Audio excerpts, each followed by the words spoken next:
নমস্কার বন্ধুরা, আপনারা দেখছেন কুকিং হাউস অফ অনিমা। আজকের রেসিপি ফুটন্ত জলে ডিমের রেসিপি। তার জন্য আমি এখানে 3টে ডিম নিয়ে নিয়েছি ভেঙে। এগুলো আমি এবারে ভালো করে ফেটিয়ে নেব।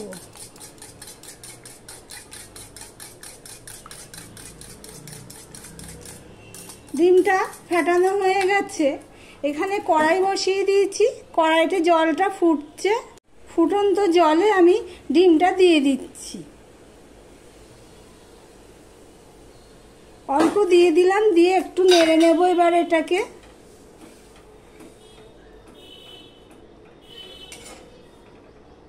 না হলে সব দলা পাকিয়ে যাবে।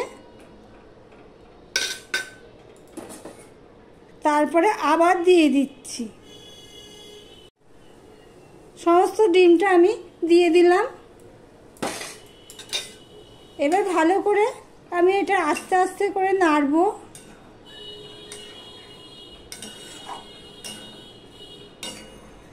ডিম তো অনেকভাবে খেয়েছো, কিন্তু এইভাবে একবার রান্না করে খেতে পারো। একটু অন্য স্বাদে, অন্য রকম দেখতে হবে। দেখো ডিমটা পুরো সিদ্ধ হয়ে গেছে। এবার আমি এটা একটা জল দিয়ে জল আর ডিম আলাদা করে নেব। দেখো কিছুটা ঠান্ডা হয়ে গেছে, পুরোটা ঠান্ডা হয়নি। যে ফুটন্ত যে গরম সেই ভাবটা কিছুটা কমে গেছে, এখনো ধোঁয়া উঠছে। এখন আমি ডিমগুলো জল থেকে তুলে নিচ্ছি।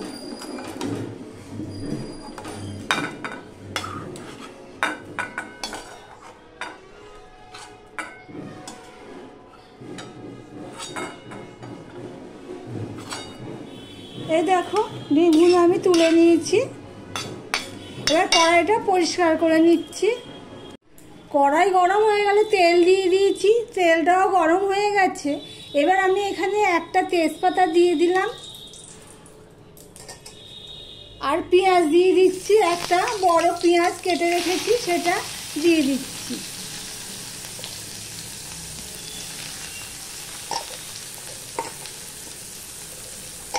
পেঁয়াজের সাথে 2 কোয়া রসুন কেটে রেখেছি, সেটাও দিয়ে দিলাম।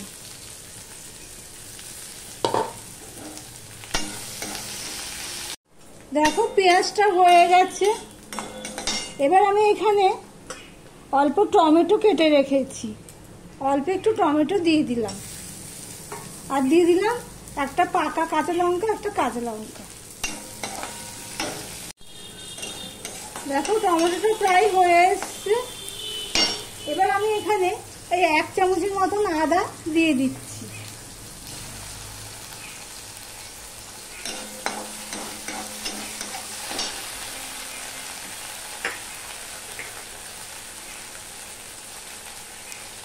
অল্প নুন দিয়ে দিলাম।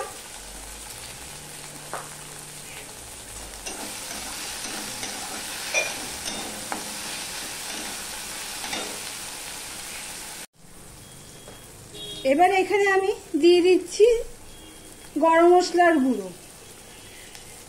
আমি ফোড়নে গরম মশলা দিইনি, গোটা গরম মশলা, তাই জন্য আমি এখন এখানে দিয়ে দিলাম। এবার দিয়ে দেব অল্প একটুখানি লঙ্কার গুঁড়ো। ডিমে খুব একটা ঝাল লাগে না, তবে যারা ঝাল পছন্দ করে তারা দিতে পারো আর একটু ঝাল। আমি অল্প একটু ঝাল দিয়ে দিলাম। হলুদ দিয়ে দিলাম,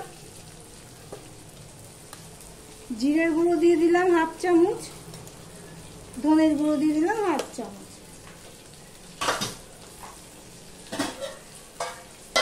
একটু জল দিয়ে দিলাম। মশলাটা কষিয়ে নি। দেখো মশলাটা কষানো হয়ে গেছে, মশলা থেকে তেল ছেড়ে দিয়েছে। এবার আমি এখানে এই চামচে 2 চামচের মতন টক দই নিয়েছি। ওইটা আমি বের করে রেখেছি অনেকক্ষণ, এখন নর্মাল টেম্পারেচার রয়েছে। আমি ওগুলো একটু ফ্যাটিয়ে নিয়েছি। এবার আমি এই দইটা দিয়ে দিলাম। দইটা যেহেতু দিয়েছি, দইয়ের টকটাকে ব্যালেন্স করার জন্য আমি 1/2 চামচের মতন চিনি দিয়ে দিলাম।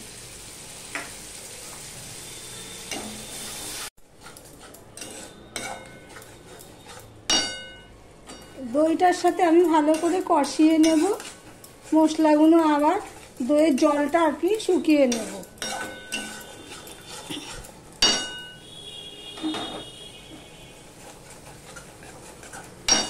একটু বড় করে দিচ্ছি তাড়াতাড়ি শুকিয়ে নেওয়ার জন্য।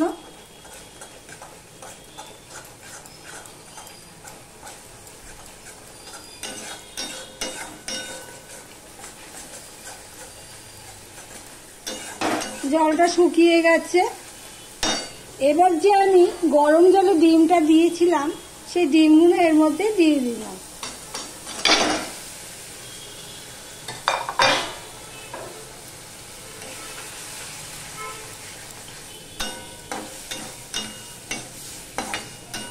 রংটা সুন্দর হওয়ার জন্য আমি এখানে একটুখানি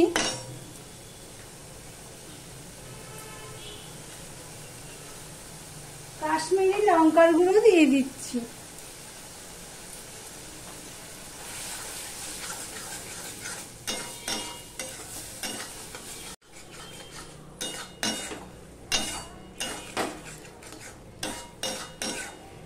আমার ভিডিওটি যদি ভালো লেগে থাকে তাহলে একটা ছোট করে লাইক করে দিও, সাবস্ক্রাইব করে পাশে থেকো। যদি ভালো লাগে ভিডিওটি তাহলেই করো, জোর করব না কাউকে। আর রোজ রোজ তো আলু ডিম এইভাবে, কিন্তু একটু অন্যরকম দেখতেও লাগে, স্বাদও একটু তো অন্যরকম হবেই, এটাই স্বাভাবিক। সম্পূর্ণটা কষানো হয়ে গেছে। এবারে আমি দইয়ের বাটি ধুয়ে জলটা দিয়ে দিলাম, তার সাথে আমি আরেকটু জল দিয়ে দিচ্ছি। নুনটা একটু সাবধানে দিতে হবে, এইসব তরকারিতে নুনটা খুব সাবধানে মাথায় রেখে দিতে হয়। আমি আরো একটু জল দিয়ে দিলাম। এবার আমি এটা 3-4 মিনিটের জন্য ফুটিয়ে নেব। আমি ঢাকা দিয়ে লো টু মিডিয়ামে রেখে 4 মিনিট মতন ফুটিয়ে নিয়েছি। তরকারিটা দেখো, আমি সামনে থেকে দেখাচ্ছি।